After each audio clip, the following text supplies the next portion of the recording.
You enjoying yourself? Yep. Do you want to look at the camera? Huh?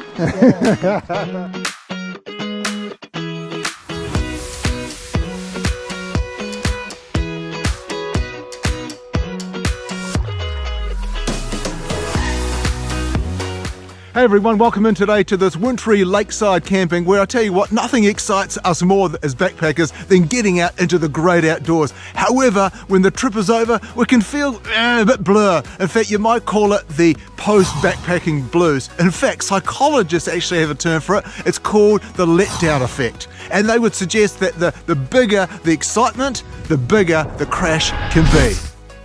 You see, thinking about all the great places you could go to next is fun. Planning the trip with the family and friends who will join you is also fun. Hey, I'm thinking about going on this trip this weekend. Do you want to join me? The anticipation as you buy food and pack your gear, that's fun also. And of course, getting out there and exploring your favourite spot or somewhere completely new and different is the ultimate sense of fun. In fact, all these things can help to release endorphins, which lifts your mood and enhances your state of mind. You literally feel alive.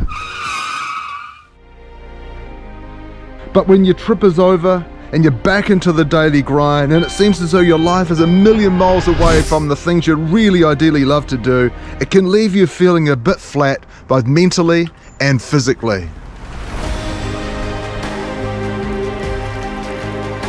There are some good news though. It's not all doom and gloom. There are some practical things that you can do to set you up for your next great adventure. Of course, the best way to beat the post-backpacking blues is to lock in a date and destination for your next trip as soon as you can.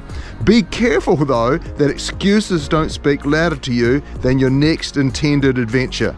Yeah, got to ferry the kids around. It's flat out right now. Yeah, mate, I'm just too busy right now. Right? You should see how messy my garden is right now. I haven't got time to get out in the wild. Remember, it's always better to be making plans than making excuses.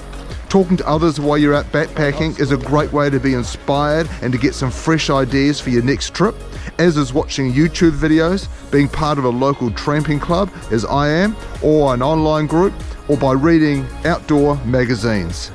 To add some extra excitement, it's good to throw into the mix the occasional big trip, such as a trip across the other side of your country or in another part of the world. Several years ago, we did the Tour de Mont Blanc, and next year we plan to do the GR20 for 2 weeks, which is across the island of Corsica. Have you recently seen some good food ideas that you want to steal and use on your next trip? How about your gear? How did it perform on your last trip? And is it time to go shopping for some new clothes or equipment before your next trip?